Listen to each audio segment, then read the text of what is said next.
Hello guys, welcome back to my YouTube channel. और आज हम देखने वाले हैं बॉयलर प्लेट कोड, जो मे भी बहुत सारे बच्चों को कंफ्यूजन होगी कि भाई ये क्या चीज़ है। So we will see that today.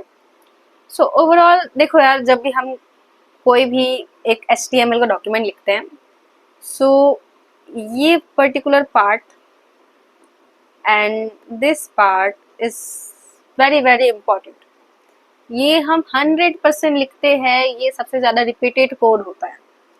Okay, so we will see कि किसका मतलब क्या है, ये सारी चीजें क्यों यूज हो रही है।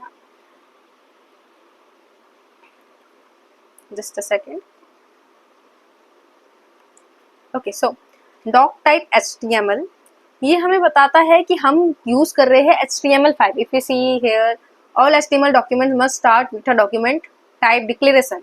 हम चाहे कोई भी HTML लिख रहे हैं, हमें वहाँ पे ये डिक्लेयर करना होता है कि हम कौन सा HTML यूज कर रहे हैं। Doctype HTML, doctype HTML is HTML5। pardon my handwriting. Okay, so yeah, we wrote it. Yeah. तो हम यहाँ पे क्या यूज कर रहे हैं, HTML5। जब हम अभी डॉक टाइप HTML लिखते हैं तो ये चीज हम बता रहे होते हैं कि हम भी HTML5 का यहाँ पे यूज कर रहे हैं। And second thing is the HTML document itself. जो HTML का डॉक्यूमेंट हम स्टार्ट कर रहे होते हैं वो खुद ही HTML लिखने से स्टार्ट होता है। For example this HTML and HTML, start से एंड तक HTML तुम्हारा वहाँ पे लिखा हुआ रहता है।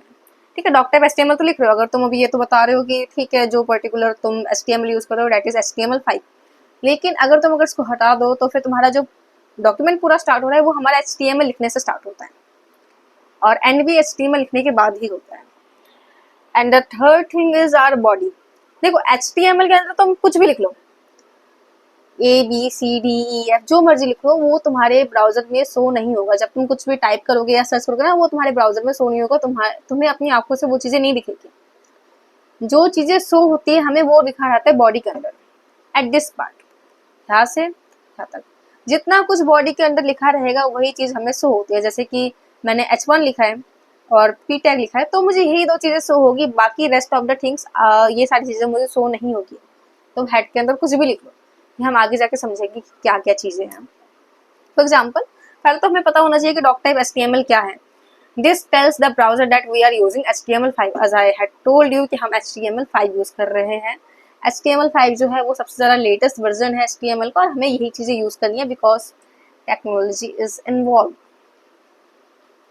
Okay, so it's a must have at the very top of every HTML5। Must have है, तुम्हें लगाना ही है डॉक टाइप HTML को, चाहे तुम कोई भी HTML की फाइल बना रहे हो। सो मेक श्योर कि तुम डॉक टाइप HTML लिख रहे हो। बाकी VS कोड में तो ऑलरेडी एक्सटेंशन है ये चीज, ठीक है।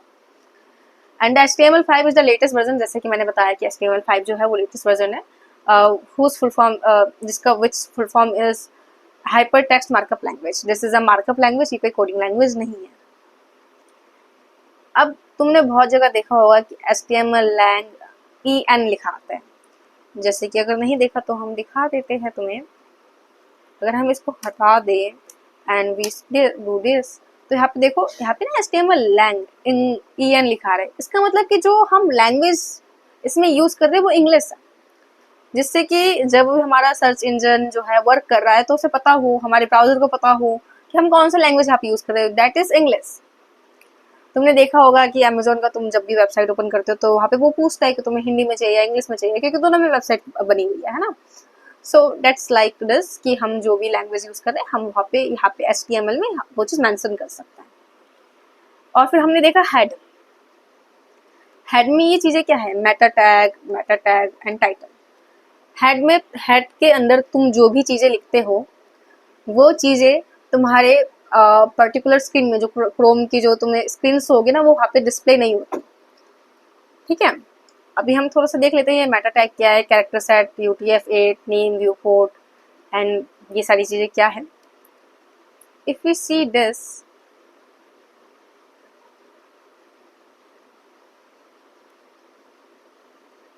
Yes, so HTML lang EN, इसका मतलब तो तुम्हें समझ आ गया होगा कि जो हमारा सर्च इंजन है उसे पता चले कि हम इंग्लिश लैंग्वेज का यूज कर रहे हैं। And third thing is head section. Head section के अंदर हम जो भी चीज़ें लिखते हैं, दोबारा से मैं बता रही हूँ, वो चीज़ें हमारी वेबसाइट में डिस्प्ले नहीं होता, वो सारा का सारा हम बता रहे हैं कि ऐसा ऐसा भी, हम बस बेसिकली एक एनवायरनमेंट सेट कर रहे हैं अपने वेबसाइट के लिए। जैसे कि the head contents information about the page, not what's visible on the page. जो विजिबल है उसकी इन्फॉर्मेशन नहीं दे रहा, हम बस अभी एक एनवायरनमेंट सेट कर रहे हैं अपने पर्टिकुलर वेबसाइट के लिए। जैसे कि मेटा कार सेट UTF-8, जैसे कि वहाँ पे लिखा हुआ था, this sets the character encoding, UTF-8 supports most characters and languages world wide. जो UTF-8 है, अगर तुम इसके बारे में सर्च करोगे तो तुम्हें पता चलेगा कि जो मतलब बेसिकली ना बहुत सारे कैरेक्टर्स होते हैं, तो UTF-8 जो है वो बहुत सारे लैंग्वेजेस और प्लस कैरेक्टर्स को सपोर्ट करता है, इसलिए हम मेटा टैग में ये सारी चीजें डालते हैं। मेटा इन्फॉर्मेशन जो कि हमें विजिबल नहीं होती वेबसाइट में, लेकिन अभी हमारी वेबसाइट का एक एनवायरनमेंट सेट करने में हेल्पफुल होती है, इसलिए हम इसको मेटा टैग के अंदर डालते हैं। And second thing is Meta tag के अंदर हमने डाल रखा है व्यू पोर्ट। अब इससे क्या होता है, इस चीज से ये चीज इंश्योर होती है कि तुम जो वेबसाइट बना रहे हो वो रिस्पॉन्सिबल हो, फोन के लिए, आईपैड के लिए, तुम जो भी यूज कर रहे हो, आईपैड टैबलेट के लिए, या फिर अभी तो बहुत सारी वेबसाइट्स आ गई है जो वॉच में भी शो होती है, तो ये व्यू पोर्ट उसके लिए जरूरी है, जिससे कि हमारी जो वेबसाइट है वो रिस्पॉन्सिबल बन सके। This makes your site responsive on the mobile devices without it. अगर तुम व्यू पोर्ट ठीक से सेट नहीं करोगे ना, तो जब तुम्हारी वेबसाइट छोटी होगी तो वो मे बी ब्रेक होके शो होगी या ऐसे कुछ शो होगी, है ना। अभी हम आगे जाके देखते हैं कैसे क्या शो होता है। And fourth thing is title, my first web page. Title तुम्हें सबसे टॉप पे शो होता है, और ये भी सर्च इंजन को हेल्प करता है। जब तुम सर्च इंजन में सर्च करोगे कि ठीक है ठीक है ठीक है, तो वो टाइटल भी वो तुम्हारा बहुत ज़्यादा इंपॉर्टेंट है, तो तुम्हें टाइटल भी बहुत ज़्यादा सोच समझ के रखना होता है ना। जैसे कि फॉर एग्जाम्पल मैं तुम्हें सारी चीज़ें एक बार दिखा देती हूँ। हम कोई भी एक वेबसाइट ओपन कर लेते हैं, for example Flipkart,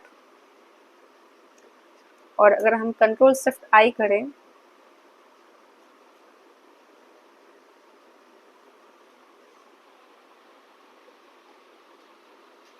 so we can say कि इंग्लिश इंडियन लैंग्वेज यहाँ पे यूज हो रही है, ठीक है। अगर हम थोड़ा सा हेड टैग को भी ओपन करें तो देखो, और हेड टैग के अंदर और भी चीजें डाली जाती है, जैसे कि लिंक किया जाता है इसके अंदर। अगर तुम कोई फॉन्ट लिंक कर रहे हो, मान लो कि तुम्हें कोई अलग ही फॉन्ट चाहिए, खिसापिता सा या फिर कुछ ऐसे टेरा मेरा सा, तो तुम यहाँ पे गूगल से बहुत सारे फॉन्ट्स अवेलेबल होते हैं, हजारों फॉन्ट्स है यार, तुम कोई सा भी एक यहाँ पे फॉन्ट लिंक कर सकते हो। तुम्हें अपनी CSS फाइल लिंक करनी है, तुम हेड टैग के अंदर लिंक करोगे। तुम्हें GS की फाइल लिंक करनी है, तुम हेड टैग के अंदर लिंक करोगे। तो यहाँ पे इन्होंने बहुत सारी चीजें ऐसे लिंक कर रखी है, ठीक है।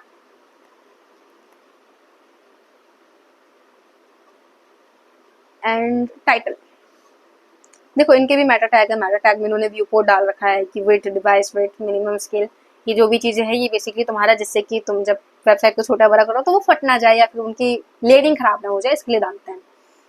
टाइटल जो होता है, टाइटल तुम्हारे यहाँ पे शो होगा। जैसे कि ऑनलाइन शॉपिंग साइट, अगर मैं यहाँ पे इसको चेंज कर दूँ, ये मेरे यहीं पे चेंज होगा, ये वहाँ पे चेंज नहीं होगा, it's just showing in my website. तो ऐसे मत समझना कि मैंने हैकिंग वैकिंग कर दी। फॉर एग्जाम्पल फ्लिपकार्ट, तो यहाँ पे फ्लिपकार्ट शो हो रहा है, तो टाइटल में हमारे सबसे टॉप में शो होता है। एंड मेटा टैग तो मैं तुम्हें बता चुकी हूँ। अब मेटा टैग का थोड़ा सा हम एक चीज़ देख लेते हैं, इतनी बात कर चुके हैं तो। I think I was telling about कि हमारी जो वेबसाइट है वो छोटी बड़ी होनी चाहिए। जैसे कि यहाँ पे बहुत सारे ऑप्शन है कि iPhone 12 Pro में तुम्हारी वेबसाइट ऐसी दिखनी चाहिए, iPad Air में हमारी वेबसाइट ऐसी दिखनी चाहिए, है ना। और फिर फॉर एग्जाम्पल अगर तुम्हें चेक करना है कि कैसे क्या होता है, तो इसको रिस्पॉन्सिव में सेट कर दो। अब कितना रिस्पॉन्सिव है तुम्हारी वेबसाइट, ये तुम जब छोटा बड़ा करोगे तो उसके हिसाब से कहाँ पे कौन सी एलिमेंट या कौन सा कंटेनर कहाँ जाना चाहिए, ये चीज़ इस चीज़ से तय होती है। सो इसलिए हमें मेटा टैग्स के अंदर विपुल वगैरह डालनी होती है। आई होप तुम्हें बहुत ज़्यादा क्लियर होगा, इतना कुछ भी घबराने वाली चीज़ नहीं थी। एक बार मैं तुम्हारा रिविजन करवा देती हूँ for sure. Yes, HTML lang EN ये हमें बताता है कि हम कौन सी लैंग्वेज यूज़ कर रहे हैं। हेड में हम वो सारी चीज़ें डालते हैं जो कि हमारे एक पर्टिकुलर वेब पेज का एनवायरनमेंट सेट करेगा, बेसिकली वो हेल्पफुल होता है। मेटा कैर सेट UTF-8 वो चीज़ है जो भी most of the characters and languages support करती है, सो इसलिए हम UTF-8 डालते हैं।